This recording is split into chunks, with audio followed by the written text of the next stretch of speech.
প্রাকৃতিক কারণেই জল কমছে পদ্মায়। মঙ্গলবার ফারাক্কা বাঁধ পরিদর্শনের পর ভারতের দীর্ঘদিনের দাবি মেনে নিয়েছেন বাংলাদেশের প্রতিনিধিরা। নানা সময় গঙ্গা পদ্মা জল বন্টন চুক্তি নিয়ে প্রশ্ন তুলে বাংলাদেশ অভিযোগ করে এসেছে তারা শুখা মরশুমে ফারাক্কা বাঁধ থেকে পর্যাপ্ত জল পায় না। যদিও ভারত বরাবর জানিয়েছে জলপ্রবাহের স্বাভাবিক ওঠানামার কারণে জলের পরিমাণ কম বেশি হয়ে থাকে।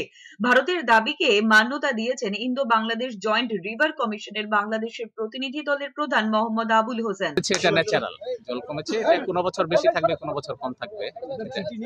হাইড্রোলজিক্যাল চুক্তি বাস্তবায়ন হচ্ছে, চুক্তি প্রয়োজনে চুক্তি ফ্লো মেজার করা হয়েছে, আবার এখানে ফিডার ক্যানেলও করা হচ্ছে। এটা চুক্তি অনুযায়ী বাস্তবায়ন হচ্ছে।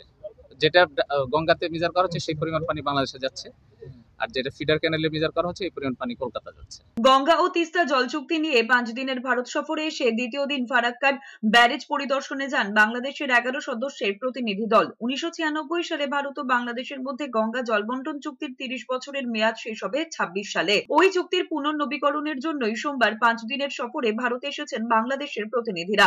বুধবার মুর্শিদাবাদ থেকে কলকাতায় ফিরে আসবেন তারা। আগামী 6 মার্চ এই চুক্তি নিয়ে কলকাতায় ইন্দো বাংলাদেশ জয়েন্ট কমিটির 86তম মিটিং আয়োজিত হবে। শুক্রবার কলকাতার একটি নামী হোটেলে দুদেশের কারিগরি পর্যায়ের বৈঠক হওয়ারও কথা রয়েছে।